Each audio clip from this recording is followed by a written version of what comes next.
Years ago, she and I ended things in a way that felt inevitable, but still blindsided me. We weren't dramatic about it.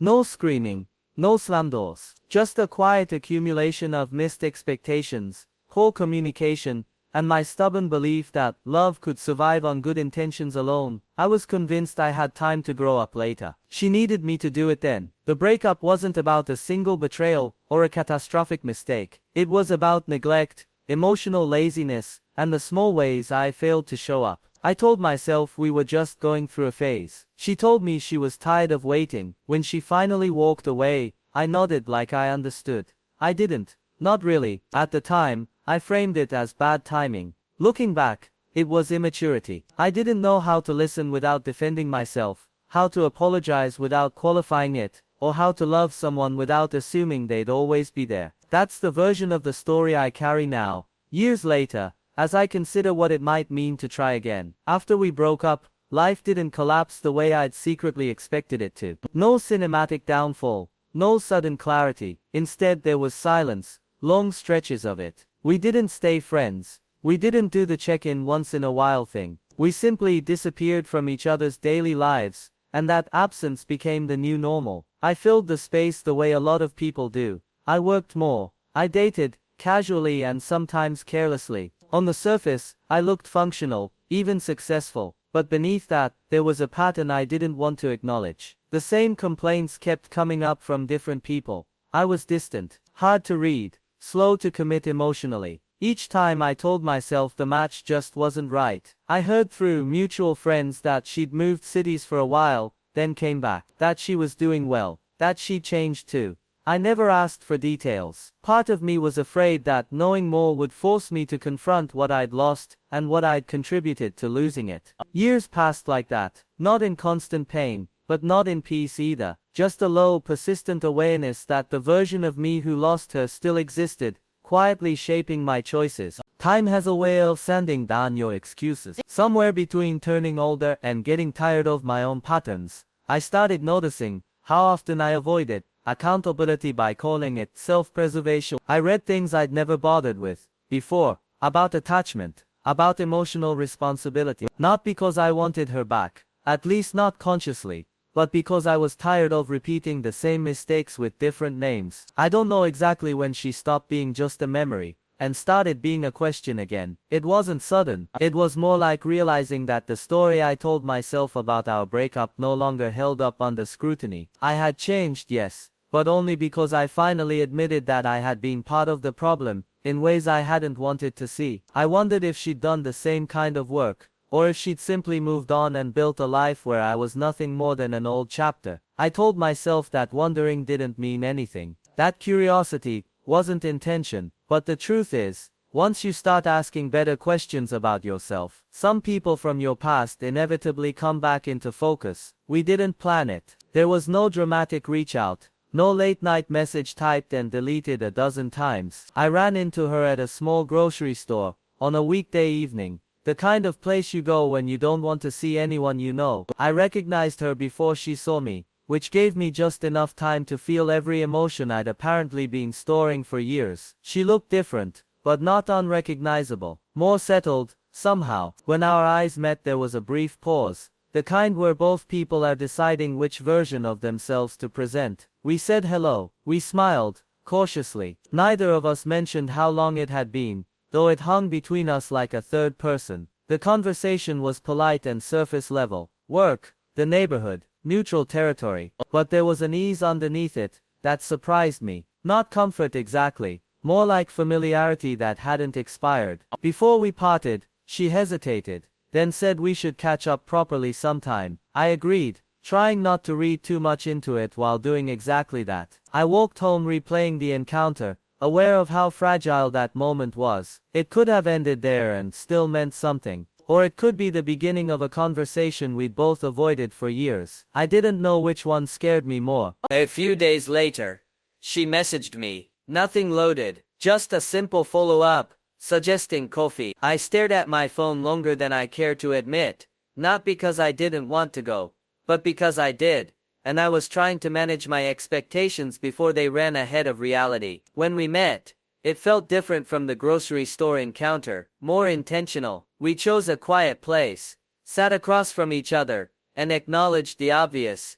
It had been a long time. There was an unspoken agreement that this wasn't a date, but it also wasn't nothing, somewhere in between, and undefined enough to be risky. At first, we talked about our lives in broad strokes, the jobs we'd had, the moves we'd made, the people who had come and gone. What struck me was how carefully we listened to each other. No interruptions, no rushing to respond, just two people trying to understand who the other had become. Eventually, the past surfaced, not dramatically, but honestly. She said she'd wondered, over the years, whether she'd been too hard on me. I told her I'd wondered whether I'd been hard enough on myself. It wasn't closure, but it was the first time we'd spoken without trying to protect our egos, and that felt like something worth paying attention to. The second conversation went deeper, mostly because we both stopped pretending it could stay light. We acknowledged that coffee hadn't been about nostalgia alone. It was about unfinished sentences. We agreed to talk honestly, with no expectation of reconciliation, which was both reassuring and strangely disappointing. I told her things I hadn't been able to articulate back then, that I hadn't known how to handle emotional responsibility, that I mistook stability for stagnation, that I pulled away when I should have leaned in. I didn't frame it as an excuse or a redemption arc, just facts, as I understand them now. She listened without interrupting, then shared her side, how lonely she'd felt while still being in a relationship, how exhausting it was to ask for the same things repeatedly, how leaving wasn't an impulsive decision, but the final step after a long period of grieving something that was still technically alive. There was no dramatic forgiveness in that moment, no absolution, but there was recognition. We both admitted we had rewritten parts of the past to make it easier to live with. Saying those things out loud didn't erase the hurt, but it made it less abstract, less sharp, and for the first time, it felt like we were talking with each other, instead of at each other. After those conversations, there was an awkward pause, not because anything had gone wrong, but because neither of us knew what the next step was supposed to be. We had opened the door that had been closed for years, and now we were standing in the doorway, unsure whether to walk through or quietly step back. We started meeting occasionally, not on a schedule, and not with labels, walks after work, long conversations that drifted from serious to mundane, and back again. We were careful, maybe overly so. Every interaction felt like it carried more weight than it should, as if one wrong tone or poorly chosen word could undo all the progress we'd made. I noticed how aware I was of my behavior. I listened more. I resisted the urge to withdraw when things got emotionally dense. At the same time, I questioned my motives constantly. Was I genuinely showing up differently, or just performing growth because the stakes felt higher? She had her own hesitations. She admitted she was watching for old patterns,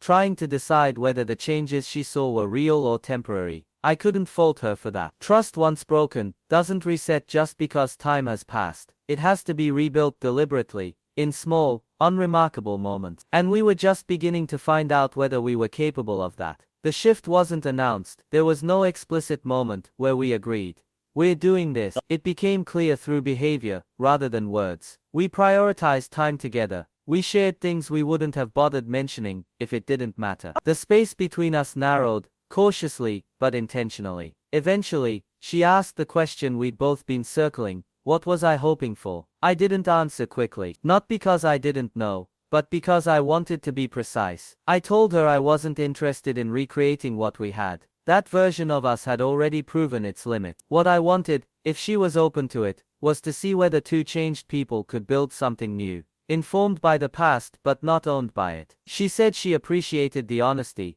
but she needed to go slowly. She had built a life that felt stable, and she wasn't willing to gamble it on potential alone. I told her I understood, and I meant it. Wanting her didn't entitle me to her trust. So we agreed to try, carefully, to keep talking, to name concerns instead of burying them, to walk away if it became clear that history was repeating itself. It wasn't romantic in the traditional sense, but it was grounded. And for the first time, I felt like hope didn't require self-deception to survive. Trying again didn't feel like a clean slate. It felt more like working on a document, with track changes still visible. The first real frictions were small, almost disappointing in their ordinariness. A delayed reply.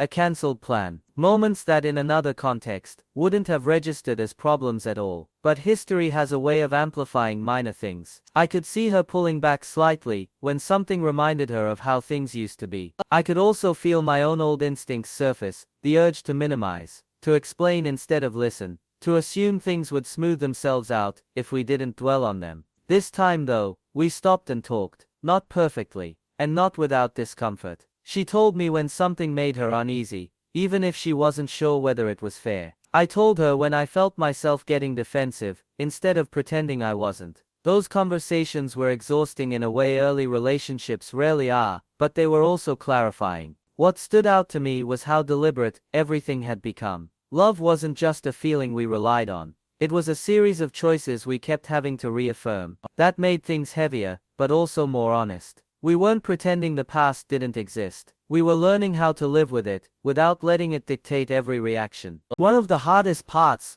was realizing that growth isn't proven by intention, but by repetition. I could apologize sincerely once. I could show up thoughtfully on a good day. What mattered was whether I could do those things consistently, especially when I was tired, stressed, or afraid of conflict. There were moments when she pointed out behaviors I didn't even know I was still carrying. The way I went quiet instead of saying I needed space. How I defaulted to logic when she was talking about feelings. None of it was malicious, but all of it was familiar to her. Hearing that was uncomfortable. It forced me to confront the gap between who I believed I'd become and how I actually behaved under pressure. At the same time, she was doing her own work. She acknowledged how quickly she assumed the worst when something felt off. How past hurt had made her hyper-vigilant. We started naming those reactions as they happened, not to assign blame, but to keep them from silently steering the conversation. It wasn't elegant. Sometimes we circled the same issues more than once. But slowly, we began building a shared language for conflict. One that didn't rely on withdrawal or escalation. That felt like progress,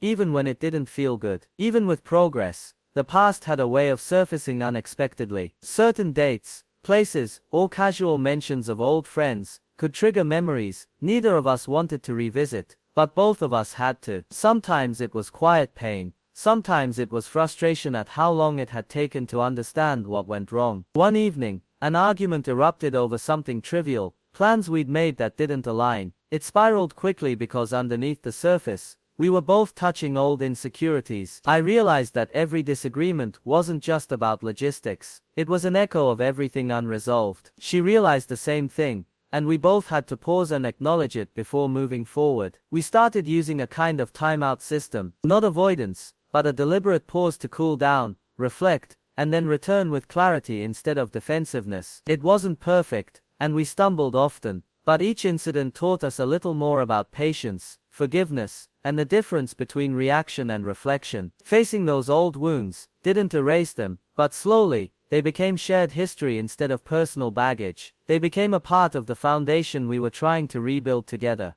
Trust didn't return with a single conversation or a grand gesture. It returned in small increments, often invisible to anyone else. She'd tell me about her day without hesitation. I'd check in when I noticed she seemed off, not to control, but to support. We kept promises, big and small, and celebrated those moments quietly. There were setbacks, days when old doubts crept in, days when I felt impatient with my own progress. But each time, we confronted the friction openly instead of letting it fester. That honesty became our rudder.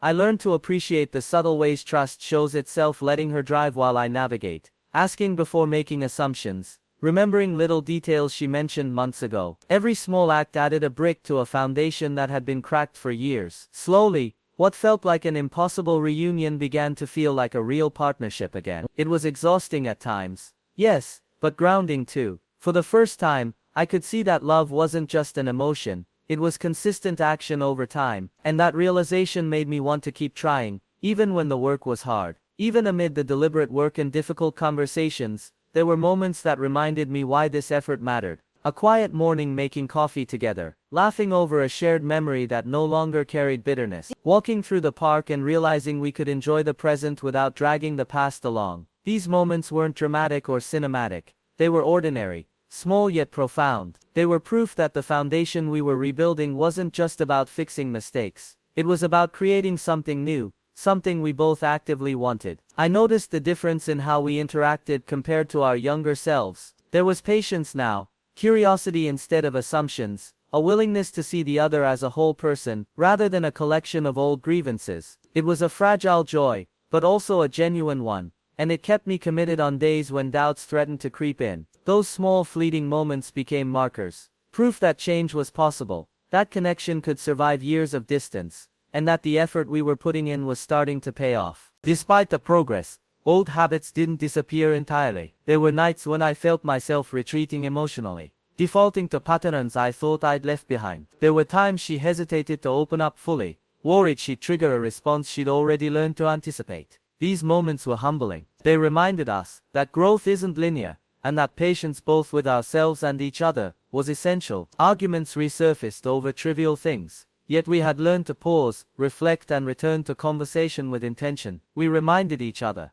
mistakes don't erase progress. Ignoring them, we started keeping small rituals to reinforce trust and connection, weekly walks, honest check-ins, and candid confessions of fear or doubt. These practices weren't magical, but they were grounding. They turned abstract promises of change into tangible evidence that we were committed not just to each other, but to the work it required to sustain a relationship that could withstand the weight of history. Through those trials, I learned that patience and humility are not signs of weakness, but of strength, and that a relationship's resilience depends less on avoiding mistakes than on how openly and consciously they're addressed. Now, months into this second chance, I feel a cautious optimism I never had in our first relationship. We're not fixed or perfect. We argue, we stumble, we sometimes doubt ourselves, but the difference is profound. We face these challenges together, with awareness and intention. I've learned that love is not just about chemistry or shared memories. It's about consistent effort, vulnerability, and the willingness to be known fully, and still be chosen. We've both changed,